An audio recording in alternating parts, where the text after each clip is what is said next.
Tonight we have a tiny dragon. Yes, a tiny dragon. An evil witch who's not evil. A swamp monster who's quite kind. And of course, a village that doesn't understand. So join me for tonight's Book Bites.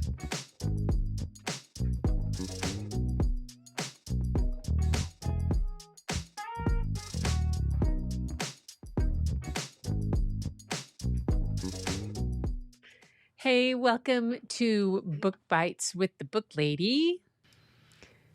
I am Gretchen Shepherd, and I'm here to share a bite from a book that I think is pretty awesome. Tonight, yes, my dragons had another suggestion. I'd skipped a night of dragons, and they said, oh no, we still have another one. This book came out, actually won the Newbery Award in 2017, and it's by a lady by the name of Kelly Barnhill. And this is a little bit about what Kelly says about herself. She writes books. She says, it's a strange job, but to be fair, she is a strange woman, so perhaps it makes sense. She's a former teacher, former bartender, former waitress, former activist, former park ranger, former secretary, former janitor, former church guitar player. The sum of these experiences have prepared her for exactly nothing, save the telling of stories, which she has been doing quite happily for some time now. She received the Newbery Medal in 2017, as well as fellowships from the Jerome Foundation and Minnesota State Arts Board and the McKnight Foundation. She's the winner of the World Fantasy Award, the Parents' Choice Gold Award, the Texas Library Association Bluebonnet, and a Charlotte Huck Honor.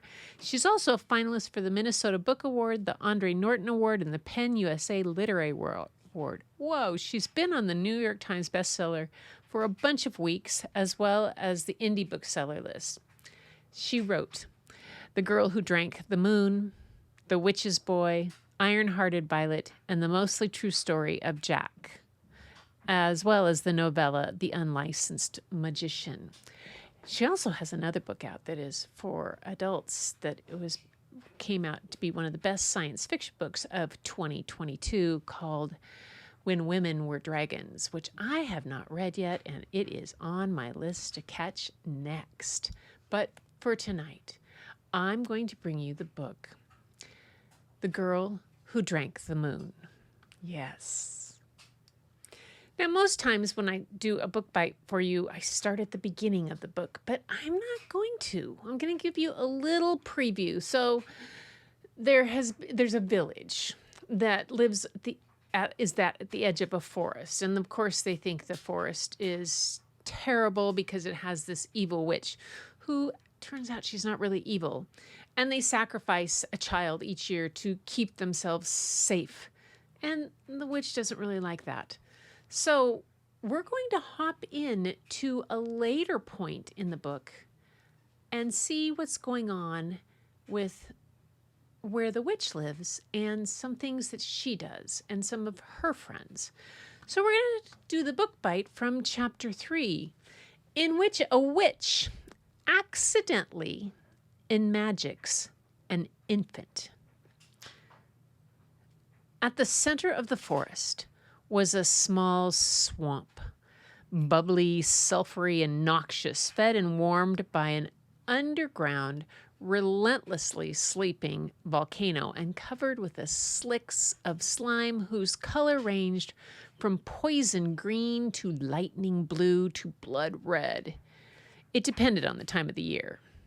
On this day, so close to the day of sacrifice, in the Protectorate, or Star Child Day everywhere else, the green was just beginning to inch its way toward blue.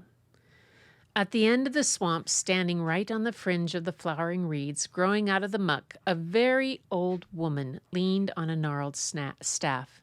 She was short and squat and a bit bulbous about the belly.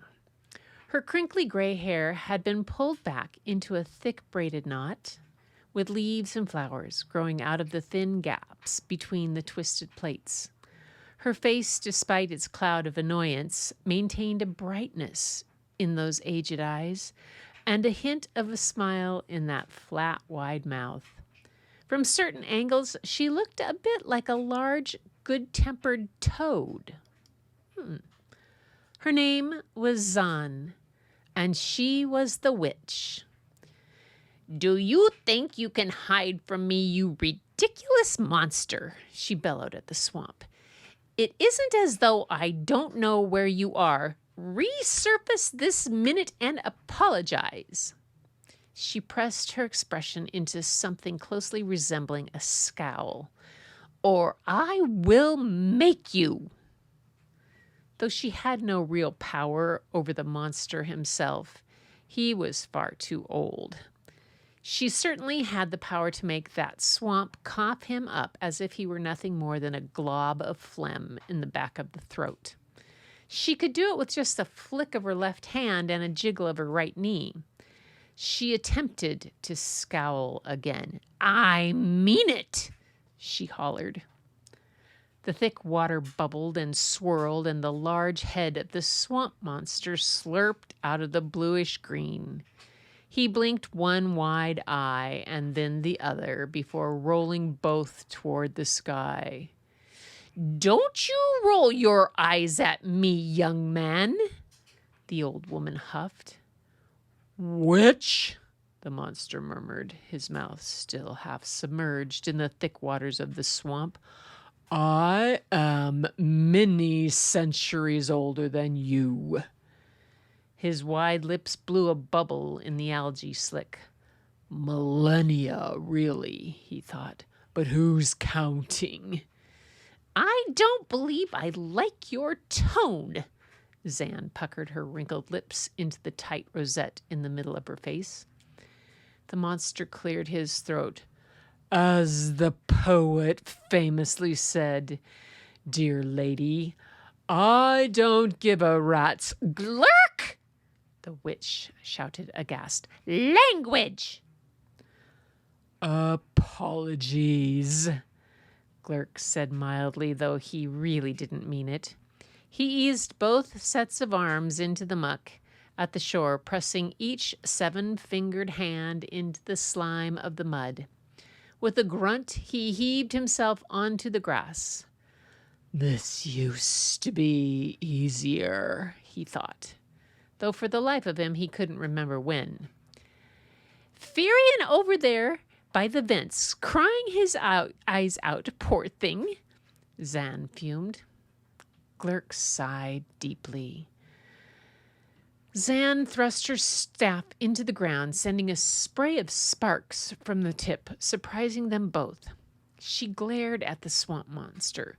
"And you are just being mean." She shook her head. "He's only a baby after all." "My dear Zan," Glurk said, feeling a rumble deep in his chest, which he hoped sounded imposing and dramatic, and not like someone who was simply coming down with a cold. "He is also older than you are, and it is high time—" "Oh, you know what I mean. And anywhere, I promised his mother." "For 500 years, give or take a decade or two, that dragonling has persisted in these delusions, fed and perpetrated by you, my dear. How is this helping him? He is not a simply enormous dragon. At this point, there is no indication that he ever will be. There is no shame at all in being a perfectly tiny dragon. Size isn't everything, you know. His is an ancient and honorable species, filled with some of the greatest thinkers of the 7 ages. He has much to be proud of." "His mother was very clear," Zan began, but the monster interrupted her. "In any case, the time is long past that he knows his heritage and his place in the world. I've gone along with this fiction for far longer than I should have, but now...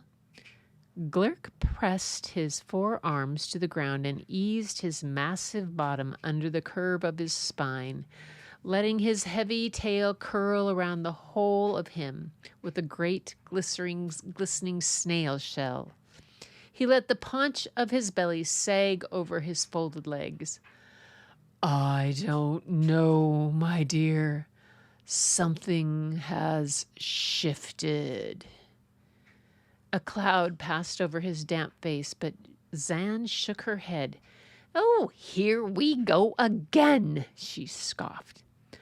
As the poet says, O ever-changed earth, hang the poet! Go apologize. Do it right now. He looks up to you. Zan glanced at the sky. I must fly, my dear. I'm already late. Please, I'm counting on you. Glurk lumbered toward the witch, who laid her hand on his great cheek. Though he was able to walk upright, he often preferred to move on all sixes, or all sevens, with the use of his tail as an occasional limb, or all fives if he happened to be using one of his hands to pluck a particularly fragrant flower and bring it to his nose, or to collect rocks, or to play a haunting tune on a hand-carved flute. He pressed his massive forehead to Zan's tiny brow. Please, be careful, he said, his voice thick. I have been beset of late by troubling dreams. I worry about you when you are gone. Zan raised her eyebrows, and Glurk leaned his face away with a low grumble. Oh, fine, he said. I will perpetuate the fiction for our friend Firion. The path to truth is in the dreaming heart, the poet tells us. Oh, that's the spirit, Zan said. She clucked her tongue and blew the monster a kiss, and she vaulted up and forward on her staff's fulcrum, sprinting away into the green. Despite the odd beliefs of the people of the Protectorate, the forest was not cursed at all, nor was it magical in any way, but it was dangerous. And that is where I think I will end this book bite. Yes, the witch, what is she off to go do?